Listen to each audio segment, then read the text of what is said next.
Hey everyone, welcome back. Thanks for joining us. Today, we've got a brand new story to share with you. So let's begin. I met my ex in 2012, right after I had just turned 30. I had only dated and been with women exclusively until I came out as bisexual at 28. Let's just say the year I was 29 was a busy year, making up for what I missed out on. It was mostly casual hookups, yes, safe, and I did try dating 2 different guys for a few weeks, but it just never worked out or got serious. I kind of figured that I'd probably end up marrying a woman or not getting married at all because I just didn't see myself catching romantic and sexual feelings for a guy. Then I met Ryan. From the first date, it was just like the only other time in my life I had fallen in love with a butterfly, constantly thinking about him and wanting to spend every moment with him. He fell for me hard too, and we became an item, though he did say that while he considered my bisexuality a turn-on because he had a thing for straight guys, it also gave him pause because of my desires for the opposite sex and his concern that it may lead me astray. I thought about it and understood that it was a legitimate worry, but I assured him that I couldn't even think about anyone else because I was really into him. Note, I knew he was the one by the end of the first month, and I was in love, but I wasn't going to say these things too soon and risk scaring him off. On our first date, he admitted to me that he was legally blind due to a genetic disorder and that it was progressive and eventually he would only have a sliver of his peripheral vision. He immediately said he understood if I didn't want to see him again because no other guy had wanted to date him and be his driver all of the time.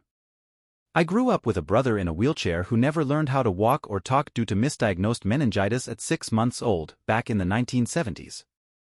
I told him that and said that what my brother had was a severe disability, so in my perspective, his blindness had no effect on my feelings and that always being the driver was a small sacrifice just to be with him. The following years were bliss. We brought out the best in each other.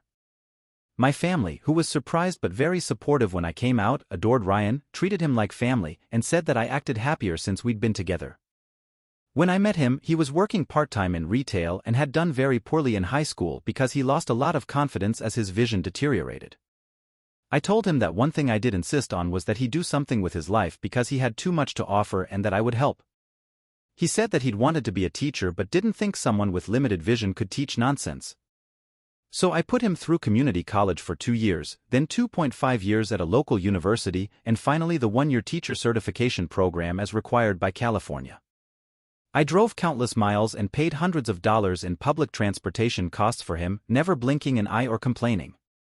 We'd been together for 7.5 years and were engaged to be married in October by the time he was in his last semester of his teaching certification, which involved him student teaching at his former high school with his favorite teacher from his days in school. Then the pandemic hit and schools closed. Fortunately, he'd had enough hours in the classroom that he would still qualify to be certified after the governor issued a waiver via executive order. On the 3rd day of the stay-at-home order in March, my life crumbled when I innocently found out he had cheated on me with an ex, all because he handed his phone to me to show me something on Instagram. I accidentally thumbed the back arrow when he gave it to me, taking me back to a list of all his messages. I looked and recognized the name of his ex as the second message, dated a week ago. I clicked on it and my heart sank.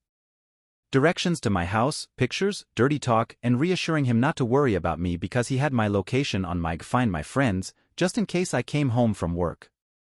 I immediately started screaming, demanding to know everything, and he admitted to having his ex over twice for sex and that they didn't use protection. His ex was engaged to his girlfriend during this, adding another victim. Then he admitted to sleeping with his straight but curious recently single cousin, by marriage, twice, again without protection. Finally, he admitted to sleeping with a supposedly straight guy he and many of my cousins went to school with, and I told Ryan I really didn't like him or want them talking because I didn't trust him after what I'd read about him.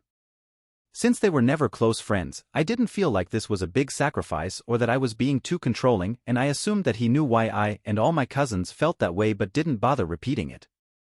The reason was that after high school, at age 20, this guy was convicted of sexual assault and penetration with a foreign object against a 16-year-old girl, had gone to jail, and was required to register as a sex offender for life. Apparently, my ex was the only person in his graduating class who hadn't heard that news. All of this happened in my home while I was working.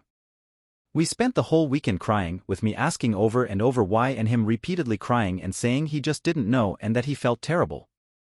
Monday came around, and anger started being as common as sadness, and I made a comment that said I was going to pull all the phone records going back to the 3 years that AT&T kept them for a fee.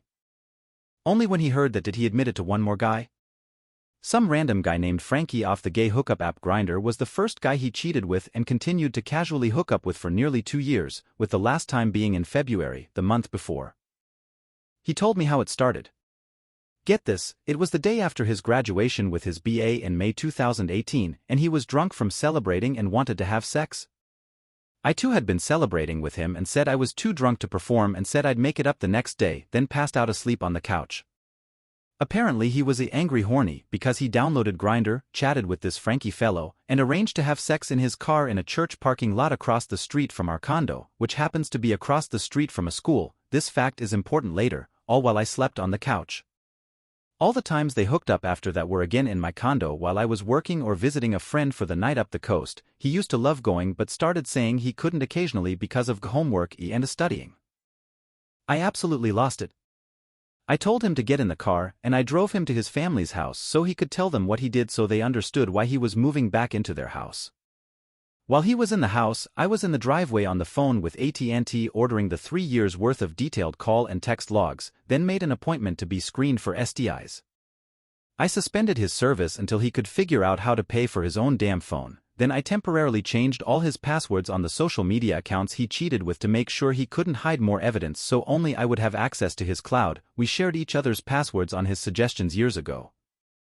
I also called the bank and issued a stop payment on his final tuition check that I had sent to the certification program the week before and hadn't hit the bank yet. Before deleting his social media, except Facebook, I took screenshots of the entire Instagram conversation with his ex and mailed the conversation to his fiancé, who deserved to know so she could see a doctor and get tested too. His family was very religious and had kicked him out of high school for 3 days when he tried to admit he was bi and only took him back in when he took it back. Needless to say, she ended it. He got kicked out. One down. He came back out of the car, and we went home.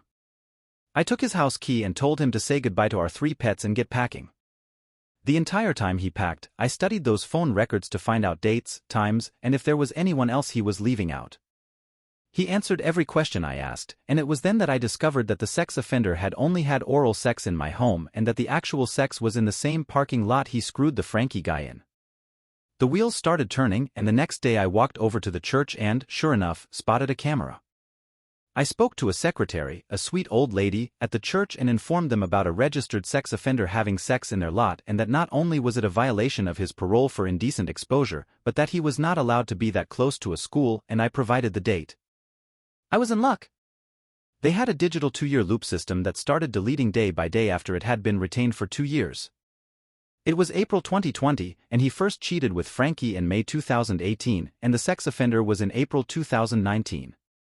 I told them I was filing a police report and that probation would require a copy of it eventually. They said they would save the file and gave me a thumb drive of both days to submit with my police report. Within a month, the sex offender was locked up again. 2 down. I also filed a police report against the Frankie guy. The police said it was a relatively minor infraction, but since it was across from a school playground and skate park, they would follow up, but there would be no jail time. I researched the hell out of Frankie and called him to confront him. He was smug and admitted to knowing about me the whole time. What he didn't know is that I had found out he had a job that required a security clearance, and he had several judgments against him, and collection agencies had been looking for him, the best money I ever spent on a data collection site like Verified. I didn't know why they couldn't find him and just garnish his wages, but it turns out he was Hispanic, had 2 last names, and was a junior, plus he frequently went by his middle name, Francisco, or Frankie for short, so he got lost in the paperwork confusion.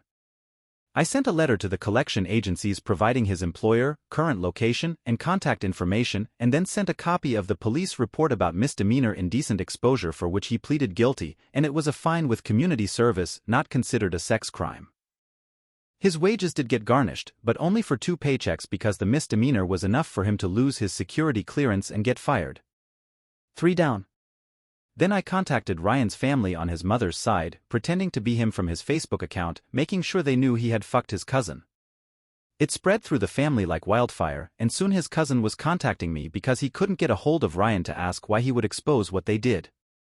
I just laughed and said you shouldn't screw your cousins, especially when they're engaged, and that he'd messed around in my house, so now it was my turn for payback. For down. Lastly, I had already stopped payment, but since he was so close to finishing, I was sure his family would bail him out and pay the university. Like I said, indecent exposure is usually a slap-on-the-wrist type of misdemeanor. However, I remembered some of the paperwork he signed to be a mandated reporter that you could lose teaching certification for documented acts of moral turpitude. I sent a copy of both police reports from the parking lot with still shots from the security footage clearly showing Ryan's face to the school district he'd been teaching in and a copy to the Commission on Teacher Credentials. Fifth and final down.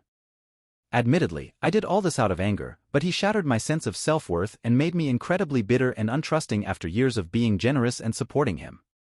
Everywhere I looked in the town, I thought of Ryan and the cheating. I felt terrible energy in my condo, knowing it all happened there. I stayed for 9 months and watched all 5 of their lives self-destruct. Then I sold my condo, making a nice profit, and relocated to the PNW to start over.